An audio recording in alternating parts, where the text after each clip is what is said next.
আসসালামু আলাইকুম everyone. Entry level মার্কেটে আইটেল এখন খুবই শক্ত অবস্থানে রয়েছে, কেননা কম প্রাইসে better spec, good looking smartphone আরও অনেক কিছু মিলিয়ে আইটেল মার্কেটে ভালো একটা জায়গা দখল করে রয়েছে। এতক্ষণের প্যাচাল শুনে বুঝতেই পেরেছেন আজকে হচ্ছে আইটেল ফোনের রিভিউ হবে। হ্যাঁ, আমার কাছে চলে আসছে আইটেলের P40 অ্যান্ড এইটাকে ব্যাটারি মনস্টারও বলা যেতে পারে, কেননা এইটাতে ব্যবহার করা হয়েছে 6000 mAh ব্যাটারি। অ্যান্ড এইটা আপনারা দুইটা ভেরিয়েন্টে পেয়ে যাবেন, একটা হচ্ছে 3GB 32GB আর এটা হচ্ছে 4GB 64GB। অ্যান্ড দুইটা প্রাইসের ভিতরে হচ্ছে 1000 টাকা পার্থক্য, একটা হচ্ছে 9000 টাকা আর এটা হচ্ছে 10000 টাকা। কী চিন্তা করতেছেন? এত কিছু চিন্তা করার কিছুই নাই, সাবস্ক্রাইব করে বসে পড়েন। অ্যান্ড এই ফোনটার ভালো খারাপ সব কিছু জানাবো এই ভিডিওতে, তাই অবশ্যই ফুল রিভিউ দেখবেন। অ্যান্ড ভিডিওটি ভালো লাগলে নোটিফিকেশন বেল ওপেন করে রাখবেন। এই ফোনটি আমাদেরকে স্পন্সর করেছে সাদ্দাম টেলিকম। তাদের কাছ থেকে আপনারা এই ফোনটি নিলে ভিডিওতে দেখানো যে 5টি গিফট দেখতে পারতেছেন সেগুলো পেয়ে যাবেন। অ্যান্ড এইগুলো হচ্ছে শুধুমাত্র আমার চ্যানেলের সাবস্ক্রাইবারদের জন্য, তাই সাবস্ক্রাইব করা না থাকলে অবশ্যই সাবস্ক্রাইব করে দিবেন। এইবার আসি ডিজাইনের দিকে। এই ফোনটি পুরোটাই প্লাস্টিক বিল্ড একটা ফোন, তবে এইটার উপরে হচ্ছে টেক্সচার দেওয়া হয়েছে উঁচু নিচু টাইপের, যার ফলে এটা ফিঙ্গার ক্যাচ করে না আর স্লিপারও না। অ্যান্ড ফান ফ্যাক্ট হচ্ছে যে এই ফোনটা আমার হাতে থাকা অবস্থায় শুরুর দিকে অনেককে এইটা বিশ্বাস করাইতে পারতেছিলাম না যে এইটা হচ্ছে আইটেলের ফোন। অ্যান্ড এইটার প্রাইস হচ্ছে 9000 টাকা। সবাই হচ্ছে যে আমার হাতে থাকা অবস্থায় বলতেছিল যে এটা কী ফোন ভাই, পোকোর ফোন নাকি? মানে এইটার ডিজাইনটা হচ্ছে সবার কাছেই ভালো লাগছে, ইভেন হচ্ছে সবাই এটার প্রশংসা করছে। অ্যান্ড এটার যে ক্যামেরা মডিউলটা আছে যেটা হচ্ছে বডির প্রায় 30% জুড়ে আছে, অ্যান্ড এটা হচ্ছে অনেকটা গ্লসি, যার জন্য হচ্ছে এটাতে দাগ পড়ে যাওয়ার সম্ভাবনা আছে, যার জন্য অবশ্যই কেয়ারফুলভাবে ইউজ করবেন। ক্যামেরা মডিউলের পাশেই দেওয়া হয়েছে ফিঙ্গারপ্রিন্ট স্ক্যানার, যেটা অ্যাকুরেট, তবে কিছুটা অ্যানিমেশন ডিলে খেয়াল করেছি, মানে আঙুল দেওয়ার কিছুক্ষণ পরে হচ্ছে আনলক করে। আর এই ফোনটি ফার্স্ট টাইম হাতে ধরার পর কিছুটা বাল্কি ফিল করবেন, আর এর বড় কারণ হচ্ছে এর 6000 mAh ব্যাটারি। তারপরে এটার ওয়েট ডিস্ট্রিবিউশন আমার কাছে ঠিকঠাকই মনে হয়েছে, তবে এক হাতে ইউজ করতে গেলে কিছুটা প্যারা খাবেন, বাট দুই হাতে ভালোভাবে ইউজ করতে পারবেন। আর এই ফোনটা থিকনেস হচ্ছে 9mm প্লাস, মানে 9mm একটু বেশি। আর এটাতে আগেই বলেছি এক হাতে ইউজ করতে গেলে কিছুটা প্যারা খাবেন। যদি এর পোর্টস অ্যান্ড বাটন নিয়ে বলতে যাই, তাহলে ডান পাশে থাকছে power button and volume locker. Power button position ভালো জায়গায় ছিল। বাম পাশে থাকছে সিম ট্রে, যেখানে আপনারা দুইটি সিমের পাশাপাশি মেমোরি এক্সপান্ড করতে পারবেন আপ টু 256GB পর্যন্ত। আর এর নিচের দিকে আসলে পাচ্ছেন 3.5mm headphone Jack, main microphone, USB port. And এইখানে হচ্ছে ক্রস কাটিং করছে, কারণ এই প্রাইস পয়েন্টে হচ্ছে অনেকেই টাইপ সি করবে, আমার মনে হচ্ছে আইটেলের দেওয়ার দরকার ছিল। আর এখানে হচ্ছে সিঙ্গেল স্পিকার দেওয়া হয়েছে, যেটা সাউন্ড কোয়ালিটি আমার কাছে ঠিকঠাকই মনে হয়েছে, তবে ফুল সাউন্ডে কিছুটা ডিস্টোরশন খেয়াল করবেন। তো এখন হচ্ছে সামনের দিকে যাওয়া যাক। আর এর সামনের দিকে আসলেই পাচ্ছেন 6.6 ইঞ্চের একটি ফকফকা IPS ডিসপ্লে, যার রেজুলেশন হচ্ছে 720x1612 পিক্সেল। আর এর PPI হচ্ছে 269 PPI, আর এর স্ক্রিন টু বডি রেশিও হচ্ছে 81%। অ্যান্ড এইখানে হচ্ছে বিশেপের নচ ডিসপ্লে ব্যবহার করা হয়েছে, আর এটা হচ্ছে রেগুলার 60 হার্জের একটা প্যানেল। 60 হার্জ হওয়ার জন্য ডে টু ডে মাল্টিটাস্কিংয়ের টুকটাক টাচ লেটেন্সি খেয়াল করেছি, এটা হচ্ছে বেশিরভাগ ক্ষেত্রে গেমিংয়ের সময় হয়, তাছাড়া হচ্ছে ওইভাবে এতটা খেয়াল করিনি। অ্যান্ড এটার ভিউইং অ্যাঙ্গেল ভালো ছিল, যথেষ্ট ব্রাইট অ্যান্ড যথেষ্ট শার্প কালার প্রডিউস করে। অ্যান্ড বড় ডিসপ্লে হওয়ার জন্য মিডিয়া কন্টেন্ট ওয়াচিং এক্সপিরিয়েন্স ভালো ছিল, তবে এটার প্রোটেকশন হিসেবে কী থাকছে তা জানা যায়নি, যার জন্য অবশ্যই আলাদা করে একটি স্ক্রিন প্রোটেক্টর লাগিয়ে নেবেন। অ্যান্ড এর যে চিন অ্যান্ড বেজেল, যেটা হচ্ছে আমার কাছে ঠিকঠাকই মনে হয়েছে।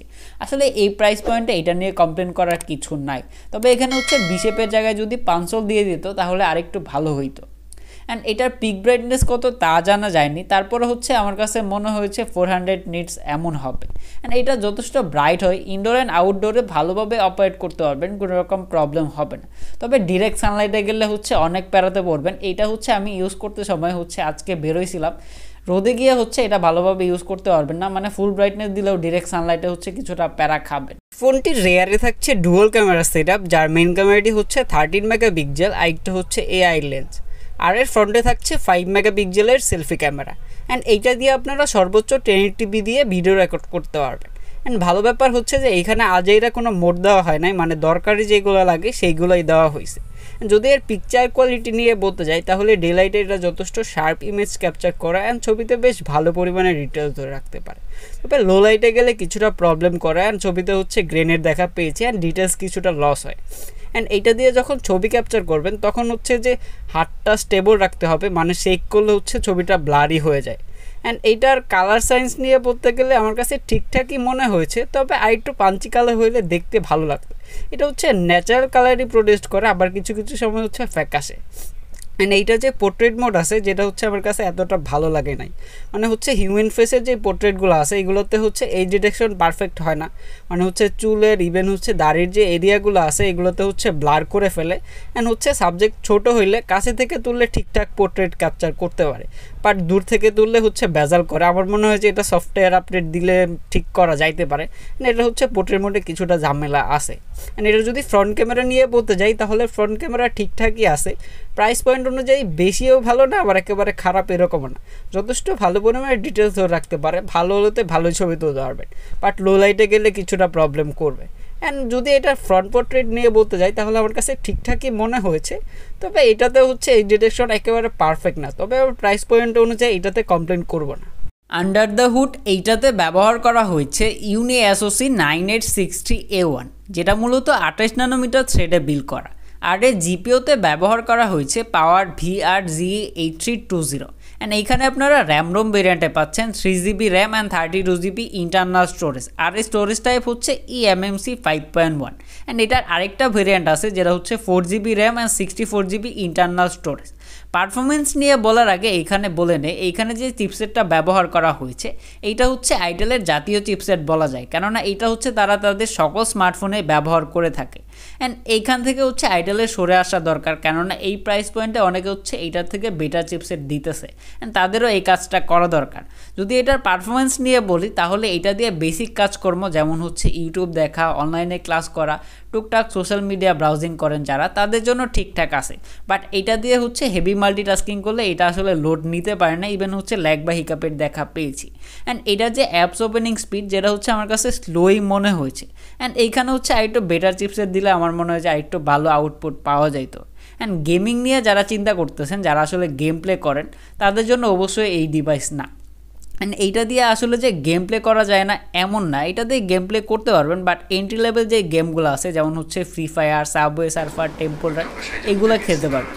এখন হচ্ছে অনেক আইটেল ফ্যান বয় আছে যারা হচ্ছে কমেন্ট বক্সে লিখবেন যে এটা দিয়ে হচ্ছে প্রো লেভেলের গেম খেলা যায়, এটার সাথে হচ্ছে যে 30K প্রাইস পয়েন্টের স্মার্টফোনও পারবে না, এরকম অনেকে আছে। আরে ভাই, এটা হচ্ছে যদি খেলা যাইতো তাহলে আমার বলতে কি অসুবিধা? এটা বলার জন্য কি আইটেল আমার টাকা দিবে বা এরকম কিছু করবে? এটার সাথে তো আমার আইটেলের কোনো কিছু স্পন্সরশিপও নাই, সো এইখানে বলার কিছু নাই। এটা দিয়ে হচ্ছে হেভি মাল্টিটাস্কিং করলে হচ্ছে ল্যাগ বা হিকাপের দেখা পাবেন, অ্যান্ড গেম প্লে করতে পারবেন, free fire, subway surfer, temple run এগুলো খেলতে পারবেন। আর এর অপারেটিং সিস্টেমে থাকছে অ্যান্ড্রয়েড 12, তবে এখানে কাহিনী আছে, মানে এটার যে 3GB ভ্যারিয়েন্টেরটা আছে সেটাতে দেওয়া হয়েছে গো এডিশন, আর এটার যে 4GB ভ্যারিয়েন্টের আছে সেটাতে হচ্ছে অ্যান্ড্রয়েড 12। আর এখানে ইউআই হিসেবে থাকছে itel OS 8.6। itel OS 8.6 নিয়ে বলতে গেলে এখানে হচ্ছে অনেক বেশি ইনবিল্ট অ্যাপস আছে যেগুলো হচ্ছে ডে টু ডে মাল্টিটাস্কিংয়ে দরকার পড়ে না, মানে এমনিতে র্যাম রোম কম, তার উপরে হচ্ছে এইগুলো দেওয়ার ফলে এটা হচ্ছে অনেকটা র্যাম হাংরি একটা ইউআই হয়ে যায়। তারপর হচ্ছে এইগুলোকে কাস্টমাইজ করে নিলে এটা থেকে বেটার একটা আউটপুট পাবেন। তারপর হচ্ছে আমার মনে হয় যে এগুলো না দিলেই ভালো হবে। অ্যান্ড এইখানে হচ্ছে যে আগের থেকে একটা জিনিস ভালো লেগেছে, এইটার যে ইউআইটা এটা হচ্ছে আগের থেকে আমার কাছে স্মুথ মনে হয়েছে, মানে ল্যাগি যে বাপটা ছিল আগের বার সেটা হচ্ছে এটাতে দেখে নাই। সো এই দিক দিয়ে হচ্ছে অনেকটা ইমপ্রুভ হয়েছে। আমার মনে হয় যে ইনবিল্ট অ্যাপগুলো হচ্ছে রিমুভ করে দিলে আমার আরেকটু ভালো হইতো। এই ফোনটির আরেকটি ভালো লাগার ফিচার হচ্ছে এর ব্যাটারি। এইটার ব্যাটারিতে দেওয়া হয়েছে 6000 mAh ব্যাটারি। যদি এর ব্যাটারি ব্যাকআপ নিয়ে বলতে যাই তাহলে এটা দিয়ে যারা মডারেট ইউজার আছেন তারা হচ্ছে অনায়াসে 1.5 থেকে 2 দিনের মতো ব্যাটারি ব্যাকআপ পেয়ে যাবেন। আর যারা আসলে হার্ড করে ইউজ করেন তারা হচ্ছে 8.5 থেকে 9 ঘন্টার মতো স্ক্রিন অন টাইম পাবেন। অ্যান্ড এই ফোনটা দিয়ে হচ্ছে আমি প্রায় 2.5 ঘন্টার মতো ইউজ করেছি, চার্জ গিয়েছে 16%। অ্যান্ড এইখানে ছিল গেম প্লে করেছি, ক্যামেরা দিয়ে ছবি তুলেছি, অ্যান্ড আরও অনেকগুলো কাজ করেছি, তো বুঝতেই পারতেছেন কেমন চার্জ ব্যাকআপ পাবেন। যদিও এই ফোনটা হচ্ছে 18 ওয়াট ফাস্ট চার্জার সাপোর্ট করে, বাট বক্সে দেওয়া আছে 10 ওয়াটের চার্জার। আমার মনে হয় যে 18 ওয়াট দিয়ে দিলে আরেকটু ভালো হইতো। সবশেষে যদি এই ফোনটির ভালো খারাপ নিয়ে বলতে যাই তাহলে 9000 টাকা প্রাইস পয়েন্টে ঠিকঠাকই আছে, তবে এখানে আরেকটু ইমপ্রুভ করা যাইতো। অ্যান্ড এইখানে যে USB পোর্ট দেওয়া হয়েছে এটার জায়গায় যদি Type-C পোর্ট দেওয়া হইতো তাহলে আমার মনে হয় যে আরেকটু ভালো হইতো। অ্যান্ড এইখানে যে চিপসেটটা ব্যবহার করা হয়েছে এটার জায়গায় যদি মিডিয়াটেক হেলিও A22 বা অন্য কিছু দেওয়া হইতো তাহলে এটার থেকে বেটার একটা আউটপুট পাওয়া যাইতো। অ্যান্ড এটার যে রিয়ার ক্যামটা আছে যেটা হচ্ছে ঠিকঠাকই বলা যায়, তবে পোর্ট্রেট মোডে কিছুটা ঝামেলা করে, মানে এই ডিটেকশনে কিছুটা প্রবলেম করে। অ্যান্ড এছাড়া যদি এর ব্যাটারি ব্যাকআপ নিয়ে বলতে যাই যেটা হচ্ছে খুবই ভালো ছিল, এটা নিয়ে কারো কোনো প্রবলেম হবে না। অ্যান্ড এটার যে ডিজাইন যেটা হচ্ছে সবার কাছে পছন্দ হবে, বাকিটা হচ্ছে আপনারা ডিসাইড করবেন যে আপনার আসলে কী কী দরকার।